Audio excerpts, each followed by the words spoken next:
All right, so we're finally here. We're 2024. As I'm recording this, it is only the 2nd of January. We'll see when it actually gets out.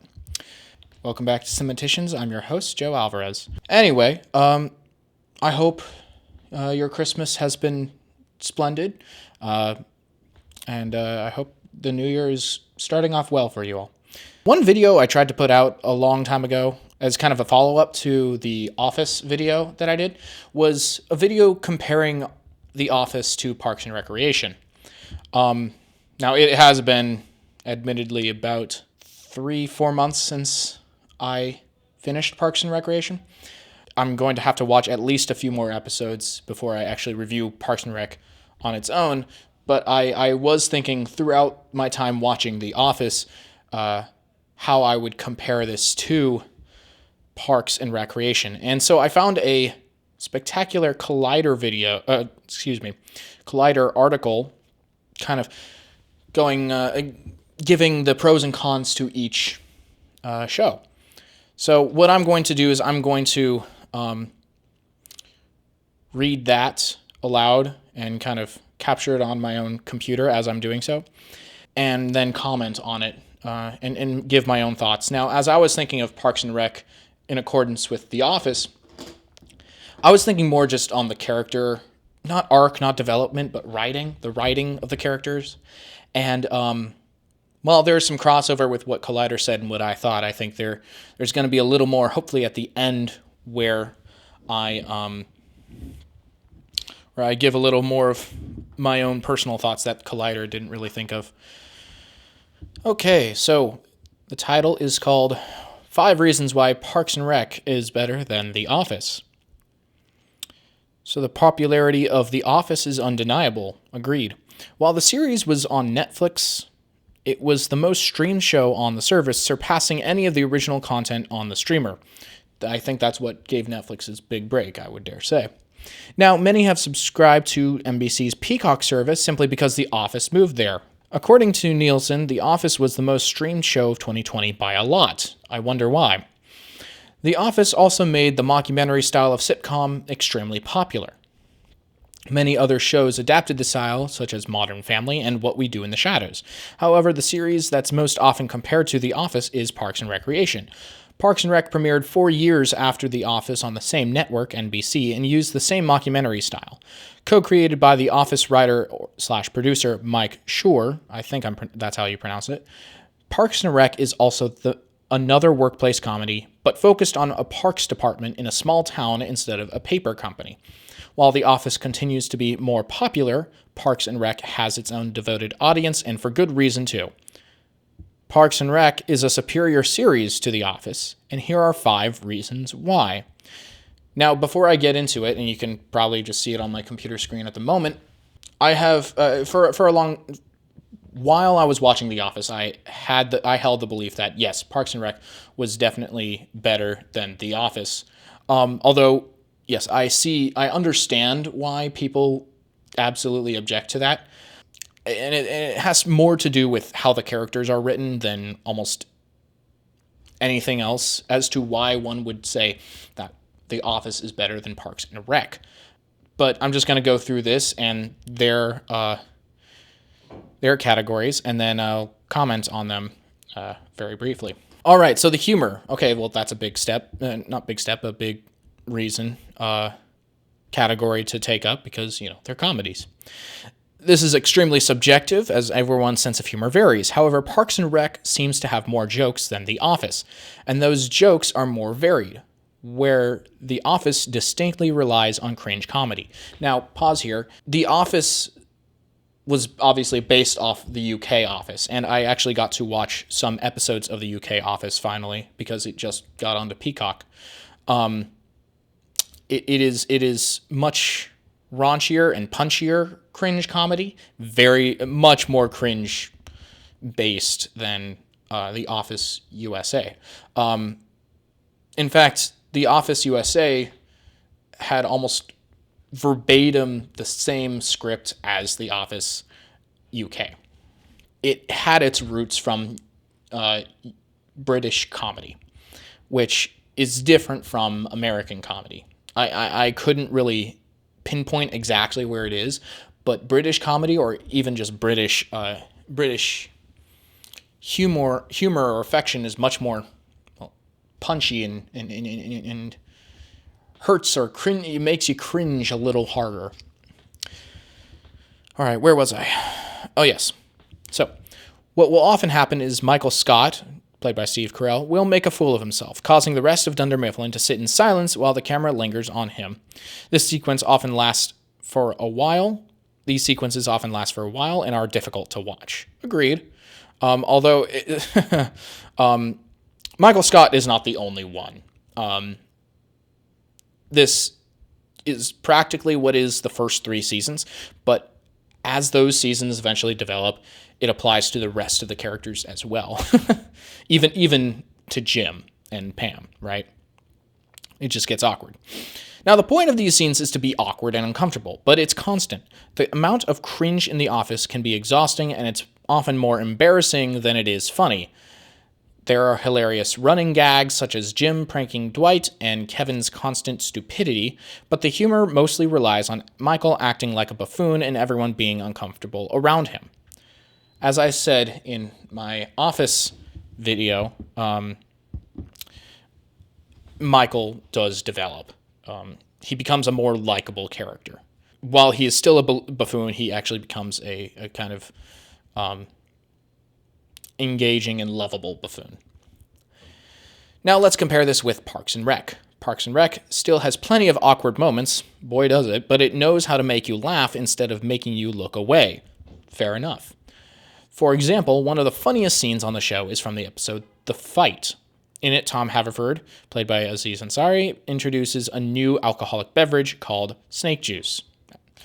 However, snake juice is incredibly potent and gets everyone word scenes, but because everyone is acting like drunk idiots, it takes the embarrassment out of the scene and allows you to laugh with it instead of looking away. It doesn't make you cringe because there are no observers to align yourself with. The Office, so the characters are more likable, it claims. And I'll probably speak more to the characters here than anywhere else. The Office does have iconic characters like Dwight Schrute, played by Rainn Wilson, and Michael Scott, but they're not exactly good people. Again, following their arc, they really do develop by the 9th season. The 9th season is probably the most uncomfortable season of The Office. But they do develop, and you actually side with Dwight much more than you did in season 1, for example. Within the entire Office, the only purely good-hearted characters are Jim, played by John Krasinski, and Pam, played by Jenna Fisher. Sure, most of them don't mean any harm, but they aren't exactly nice. Michael is often bigoted and lacks any type of filter. That is part of it, yes. The show wants us to love Michael, but he does so many horrible things throughout the series that it can be hard to forget. Sure. But again, part of the reason that The Office is so popular, and I think this is something I haven't really spoken too much about, is that the characters are more relatable. We feel like we're in the scene, whereas the characters in Parks and Rec are written so that they're like third person entities. They're other than us. They are they're like friends of ours that we have a relationship with, but they're not us. They're not aspects of us that we don't like. Right? There's part of the reason The Office is so cringy is perhaps the stereotypes found in each of the characters of The Office are kind of like little bits of being human, what that's like. With Parks and Rec, however, they're just their own. They hold up as their own characters, and that's why it's a little less cringe when everyone gets drunk. Is because they're their own eccentric characters. They are not really, and they're shown as eccentric characters. They're not really, to some extent, relatable. Like Michael Scott is very relatable in that we as humans just really want people to like us. And I know I want people to like me. And that's why his character is built off of David, I don't remember, David, Trent Bent from The Office UK, David Brent, my liege. is because both of those characters really want to be liked by everyone around them. The characters of Parks and Rec have different qualities, and they're much more eccentric, that they feel like their own substantial characters that you would read about or watch in any other TV show. The Office, again, is trying to relate itself to the audience in such a way that the audience feels like it's there in that scene, and maybe one of the characters feels like them sometimes, right? And Michael Scott was just an example. Some of us are nerds, like Dwight, or some of us are feel like we're surrounded by the biggest idiots around, like Jim. Some of us feel like we are we want to please everyone, but we also don't want to speak up to please everyone. Now that I think of it, Pam is almost like a foil to Michael, where she wants everyone to like her, but doesn't really have the courage to speak up about it. Michael just keeps talking, and that's what gets him in trouble. Pam doesn't talk at all. Sometimes that's what gets her in trouble. Anyway, those are just off-the-cuff thoughts about that. And characters.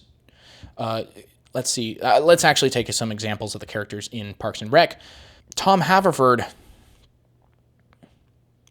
he's an entrepreneur, but he doesn't really speak to the entrepreneur within us, right? That's like, he's a good character to look at as kind of a reference, and a well-written character in himself, but he doesn't rely on any relation to the audience or how the audience feels as a human being. Again, he's a well-written character. He's just written differently.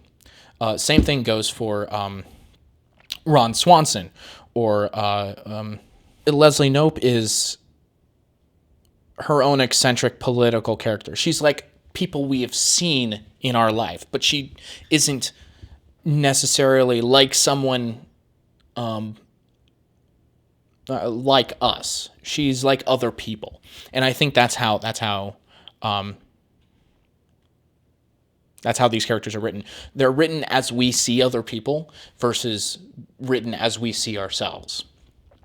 The Office is kind of as we see ourselves sometimes, and Parks and Rec is as we see other people. And those are the two kinds of humor that I think they appeal to. And that's why a lot of people enjoy The Office more than they enjoy Parks and Rec. I personally like laughing at other people because I think too much about myself, but I digress. The Office is filled with bad characters who sometimes do good things, while Parks and Recreation is filled with good characters who sometimes do bad things. Knope is one of the kindest characters in any comedy series. While she can go too far in shaping her community, it's often for good reasons, so her motives are understandable. I mean, I suppose, but I don't see that really as something that's that's not in The Office.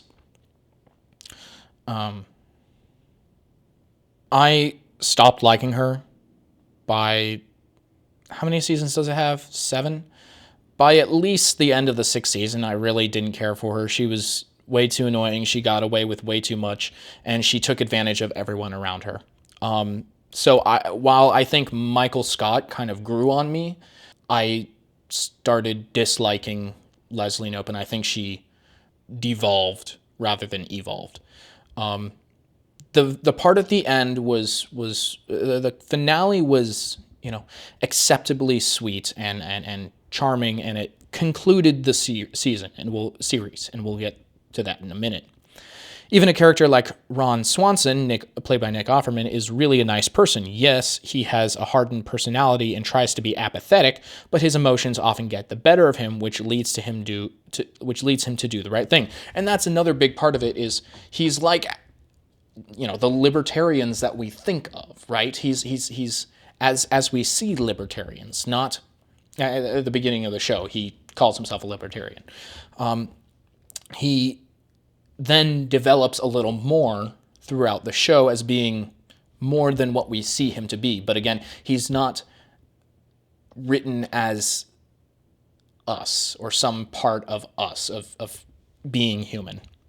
He is written as a third person. He is even a good stepfather towards his girlfriend's daughter. Since there are fewer central characters in Parks and Rec, the show offers more satisfying plot lines that carry through the series. The problem with The Office is that often the series isn't sure which character to focus on, and some characters get left behind. I would have to agree on that. Many characters in the series, like Kevin, Brian Baumgartner, and Oscar Nunez, and Kelly, Mindy Kaling, aren't given much to do outside of Dunder Mifflin. Well, because, and it's going to get to this in a minute, The Office is about The Office. There's not much happening outside of Dunder Mifflin. And as I went over in my office video, it does focus on those four central characters of Michael, Dwight, Jim, Pam, and then some characters kind of get their own episodes, some just don't. In Parks and Rec, all of the characters in The Office have lives outside of work, and they're mostly fleshed out. Even Jerry, Jim O'Hare, the punching bag of the group, has surprisingly beautiful family that not only presents a great dichotomy between Jerry's work and home life, but becomes one of the funniest running gags on the series. This is like in the 6th season that we find out about this. And it's later on in the series. Yes, it becomes a funny running gag. I wouldn't say it's the funniest running gag. Again, I haven't really watched it in 3 months. I'm not a devout TV show rewatcher, but yeah, it's funny. I think it's not what they're making it out to be. I kind of just realized that this article is not what I thought it was. I think I've thought about this way too much. Every character in Parks and Rec gets their own developed story. Fair enough. Every character, okay. While The Office only gives developed stories to maybe 6 of the central characters. That's also fair. There are fewer characters to focus on in Parks and Rec. And I think that's the producers learning their lesson, the writers learning their lesson from The Office, is that there's a lot of characters to keep track of. Admittedly, Parks and Rec doesn't have a plot line as emotionally satisfying as Jim and Pam's love story. Again, The Office has the highest highs and the lowest lows. And I think I actually got that phrase from this article. It's a phenomenal narrative that culminates in a heartwarming wedding. A couple. However, Parks and Rec spends more time on a few characters compared with The Office, which can often feel bombarded with too many. Again, they're kind of taking aspects of the human person, and there's a lot to work with there. Humans are very complicated creatures. And they could only go on for so long. This article also addresses that. Best recurring guest characters. Amidst the large cast in The Office, there aren't many recurring guest characters. The ones that are in the series, like Todd Packer, and played by David Kishner, and David Wallace, Andy Buckley, aren't exactly funny or memorable. David Wallace plays a good straight man. I think that gets something. Even Will Ferrell's comedic talent was wasted during his time on the show. I think on both points of that statement, we disagree. Well, not both points. First off, I don't like Will Ferrell's comedic talent. And I don't know, is the camera at the right angle? Might be cutting off my head a little bit.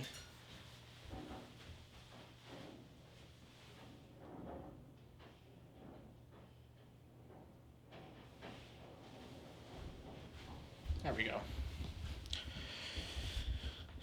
Anyway, I don't like Will Ferrell's comedic style. It's almost exclusively slapstick and loud. You shut up!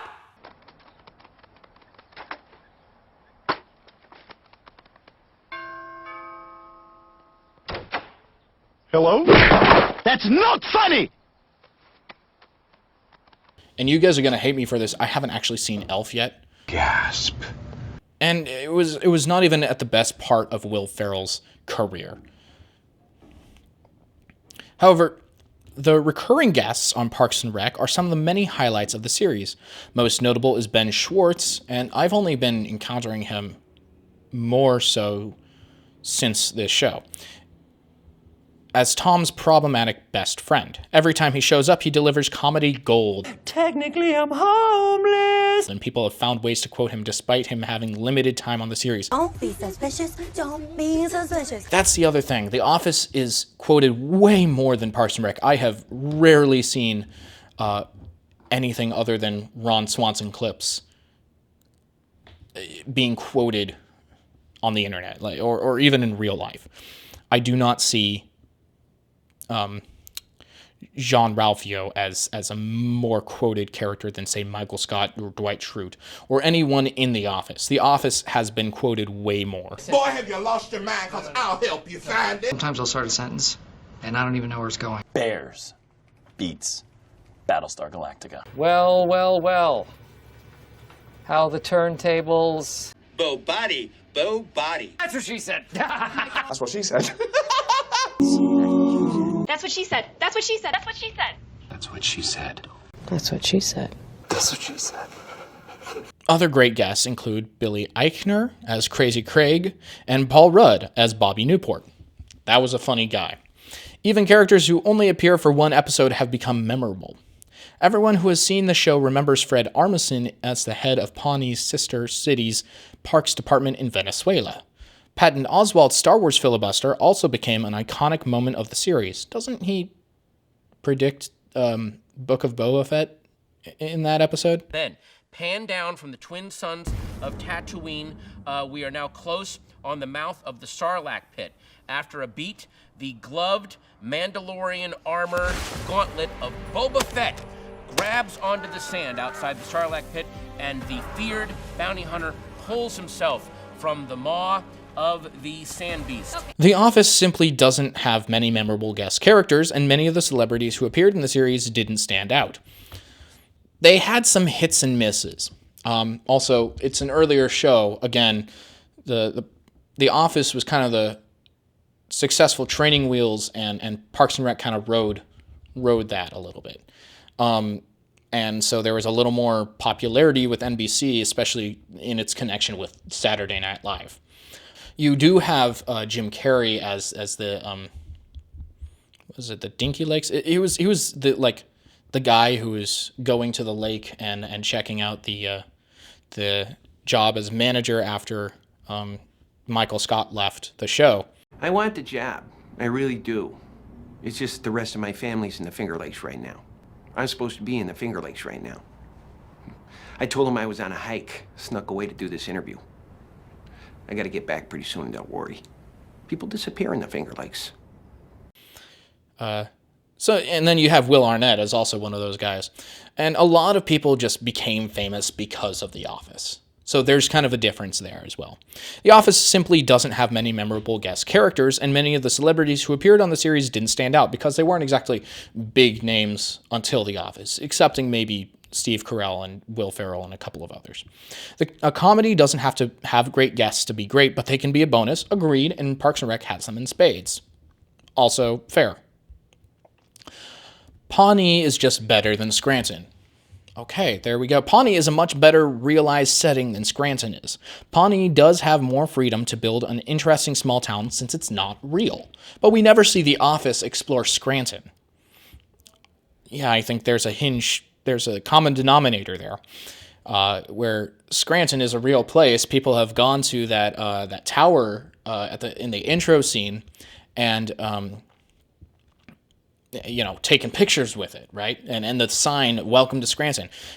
Scranton is a real place, and because of The Office and just saying that it's in Scranton, they have popularized an otherwise unknown town. They go to restaurants and schools, but these look like any other ordinary places. In Scranton, yeah, sure. They also visit New York a couple of times, and Florida. There are many regularly visited locations in Pawnee, like the Town Hall, various parks, and JJ's Diner, where you can get the best waffles in Indiana. In addition, the people who make up this town create many running gags, along with expanding the small town feel of Pawnee. There is the news anchor Perd Hapley, Jay Jackson, who talks as though he's always on the air, and Joan Calamezzo, played by Mo Collins, the talk show host of Pawnee Today, who has a surprising amount of influence. Pawnee has a rivalry with its neighboring town, Eagleton, which is much classier than Pawnee. Many of the people in the city are nuts, and that's shown through the town hall meetings where the citizens of Pawnee shout crazy suggestions. The town hall meetings show that Leslie and Ann Perkins, played by Rashida Jones, are leaders in a city populated with crazy people. Leslie's perseverance to support them, despite receiving no thanks for it, becomes an inspiring part of Leslie's character. It's her home, and the idea of home extends throughout the series. The citizens' ties to home are shown through their fascination with local celebrities, such as Little Sebastian. The tiny horse whose unfortunate death inspires Andy's, played by Chris Pratt, amazing song, 5,000 Candles in the Wind. I agree, it's a great song. Your 5,000 candles in the wind. Pawnee is another character in this series, and it really adds to what makes the show so charming. The office is so contained to Dunder Mifflin that we never really get to explore. There are many episodes where characters go to meetings in New York and other locations, but Scranton never really gets a chance to shine. Yes, the world building in Parks and Rec is much better. They can do that a little better because they have fewer characters we need to think about. And it's pretty easy to get to know the characters because, one, there are so few. Two, they're so eccentric. We kind of get a good sense of it so that a story can start forming pretty concretely. And with that, Pawnee, being fictional, is much easier, or simpler, rather, to build. And you can get to know characters like you get to know friends, right? Rather than more of a deep dive into the human condition, the only natural, as Kevin in The Office put it, it's only human natural. That's the focus of The Office, is the humans involved, or are the humans involved. On Parks and Rec, sure, it's the characters, but it's just a smaller group of friends, right? And that's how it feels, that we're friends with them. And that's how it feels. We're going places with our friends. It's a part of who they are. And so the city of Pawnee is able to kind of settle in almost like its own character, its own setting, better than The Office. I guess because the characters are pretty much settled from the beginning in Parks and Rec, so you can focus on the world, versus The Office. Well, it's called The Office, so we're focused on the setting of The Office, and then we can actually work on the characters a little more. I don't know. This is just my incomprehensible analysis of the two. Okay, so the next section is Parks and Recreation ended before it lost steam. This is a big point for me, because TV shows do not know how to do this very often. Even Parks and Rec went longer than I wish it had. The Office had a difficult job of trying to figure out how to keep the show going after Carell left. Agreed, they should have called it there. But like I said, Dwight's arc needed to be complete. And they seemed like they didn't really know how to do that. It took them 2 whole seasons. Michael Scott really is the heart and soul of that series. Season 8 did a decent job, but Season 9 struggled. They both kind of struggled in my eyes. Season 9 created a lot of plot lines that weren't fun to watch, including Pam and Jim's relationship problems and the cameraman developing feelings for Pam. Yuck, agreed. Also, Andy Bernard at Helms became extremely unlikable. He just straight up abandoned everyone and also treated Nellie, Catherine Tate, so horribly. Yeah, I agree. Andy Bernard really devolved, and I hated him by the end of it. Yeah, it was almost more shocking than Leslie Knope devolving. Yeah, no, agreed. In an effort to complete people's stories, they did have to sacrifice good storytelling. The Office does end well with an excellent finale, but Parks and Rec knew when it was time to pull the plug. See, I think Parks and Rec went from 2009 to 2015. 7 seasons. and The Office went from 2005 to 2013. So it realized it was going to lose steam after The Office was done. So it decided that it actually probably wrote the end within the pretty quickly after The Office was complete. Parks and Rec did have to deal with cast members leaving. Both Ann and Chris Traeger, played by Rob Lowe, left in season 6, but the show could easily survive without them. It not only went on for one more season, but Chris and Ann's absence was never really too noticeable. That is false. False. Because the character of Leslie Knope constantly reminded the audience that Ann was not there, and so we kept thinking about Chris and Ann not being there. That is a false statement. False. Did it take away from the show, unlike when Steve Carell left? No, it didn't. That is the difference of what they're trying to say there. But Chris and Ann's absence was totally noticeable in the last season. I don't like how they wrote that. Parks and Rec does admittedly make an odd decision for its last season, taking place 2 years after the last season ended and giving Ron and Leslie a rivalry, which I didn't like. Yeah, it just felt odd to see Leslie and Ron constantly bickering, but this is shortly resolved in 4 episodes. Yeah, okay, it's what, 5-6 episodes tops in the last season. It took the whole 4 episodes to resolve. So why? Afterward, the series ends well with an episode showing the future of each character. Yeah, that was a good end to the series. Every character getting their own segment that shows where their lives end up going. Kind of like all your wishes come true kind of ending, but it was still good. Even some of the guest characters get closure to their stories. Yeah, with Shauna and Bobby Newport. That was funny. Season 7 isn't as good as the others, but it's only 13 episodes. Okay, so it's only 13 episodes. 4 episodes, it felt like forever. That was how badly it was done. I did not like Leslie. I was on Ron's side the entire time.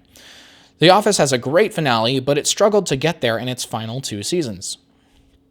Yes, there are a lot of episodes in those last 2 seasons, and it seemed like the writers began running out of ideas, but still knew how they wanted to end it. That's a big part of it. Yes, they knew how they wanted to end it. They wanted to end Dwight's arc, and hopefully tie up a few other ends.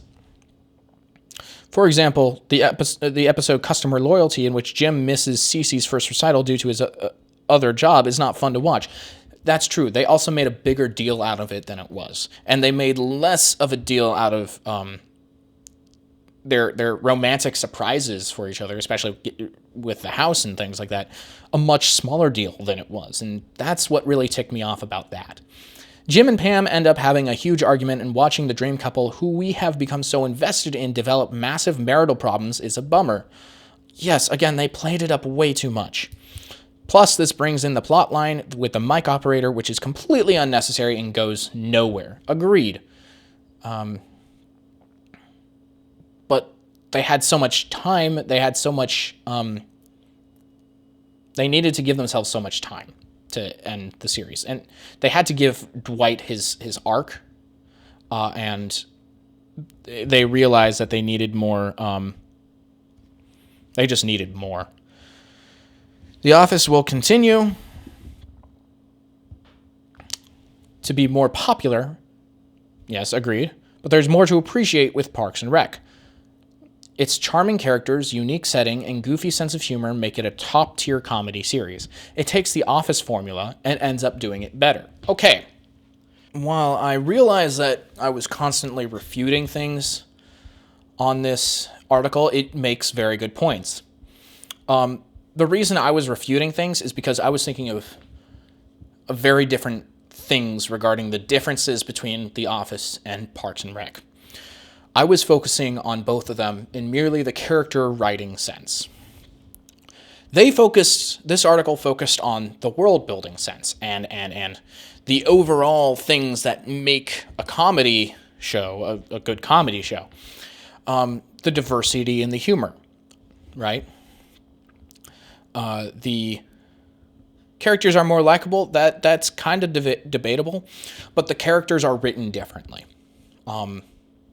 Again, The Office is trying to get a grasp of human nature and employ different aspects of human nature into its characters, such that they are much more relatable to us, like they are parts of us. The characters in Parks and Rec are much safer. They're more eccentric, or they are more exaggerated characters. I think that's a word I've been meaning to use, but I've been using eccentric, so I'm sorry if that's been weird for you guys. So the characters are much more exaggerated, and then they develop a little more nuance between them. But in such a way, and I can't explicitly say how, in such a way that they feel like their own manifestations, rather than clinging to the audience as an existential necessity. Better recurring guest characters, sure. Patton Oswalt, obviously. Paul Rudd. Again, Ben Schwartz, didn't hear about him until I watched this show. I don't think he was a big deal until this show. And he's become popular since then.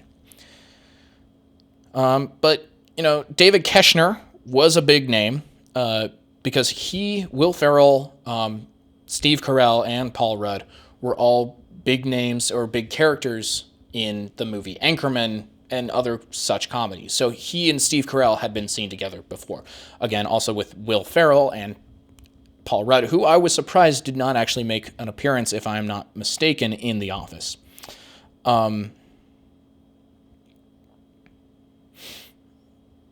Fred Armisen, sure, he's a popular Saturday Night Live character, and this was 2009, so he had already been pretty well established on Saturday Night Live. Again, the same company as Parks and Rec, production company, NBC. Pawnee, okay, and that's, I think, the biggest argument for Parks and Rec, is its better world building. The places are much more important to the story, and that makes sense. It's parks and recreation. It's out there in the city. So you need to actually develop a city to have the department solve problems and not just focus on the department's interior problems. You do have both, but you need to have something that they do.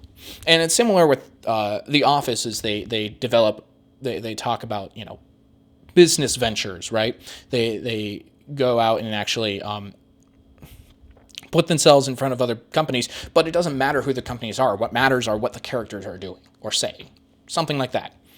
But what matters here is that, Pawnee develops, almost like its own character. And then Parks and Recreation ended before Lost Steam because it saw the smoke of The Office go out. It had the same creators. It had a lot of the same writers. Similar humor, but very different writing. Again, they were kind of looking at The Office. What was going right there? What went wrong? What can we do differently? And that's why, technically speaking, Parks and Recreation is a development and an evolution from The Office. And I, at first, maybe even at the beginning of this video, I said that, yeah, Parks and Rec was objectively better. I think it is objectively maybe simpler and easier to swallow and take in. It is